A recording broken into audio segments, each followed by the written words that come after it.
Deux filles plongent leur mère sous l'eau malgré les efforts désespérés de leur mère pour se débattre, elles ne lâchent pas prise. Elles maintiennent fermement jusqu'à ce que de grosses bulles d'air remontent à la surface. La respiration de leur mère s'arrête progressivement, puis tout mouvement cesse. En réalité, les deux jeunes filles ne commettent pas un meurtre. Elles tentent de sauver leur mère. 3 jours plus tôt, une violente éruption solaire avait provoqué une panne électrique mondiale. Tous les appareils électroniques étaient devenus inutilisables. Plus étrange encore, depuis ce jour, l'humanité entière souffrait d'insomnie collective. Même les patients en état végétatif depuis des années s'étaient réveillés ce jour-là. Gina, n'ayant pas dormi de la nuit, pensait simplement souffrir d'insomnie.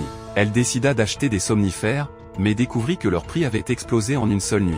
Elle contacta alors une amie travaillant à l'hôpital, qui lui révéla d'un air grave que ce n'était pas seulement elle qui ne dormait plus ou personne ne pouvait plus dormir. Plus inquiétant encore, les somnifères restaient sans effet. Même les anesthésiques les plus puissants ne parvenaient pas à induire le sommeil. Gina s'étonna de cette information, car sa fille avait parfaitement dormi la veille. Son amie, surprise, lui expliqua que l'hôpital avait cherché toute la journée et n'avait trouvé qu'une vieille dame capable de s'endormir. Ils étaient sur le point de créer un laboratoire pour l'étudier. Elle suggéra que Gina amène également sa fille pour des recherches, afin de trouver plus rapidement une solution à cette insomnie généralisée. En entendant cela, Gina se précipita chez elle, terrifiée à l'idée que sa fille puisse être utilisée comme cobaye.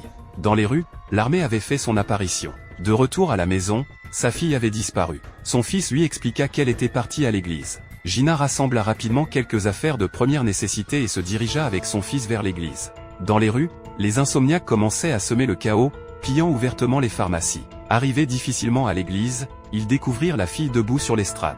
La foule voulait la sacrifier, espérant qu'un miracle permettrait à tous de retrouver le sommeil.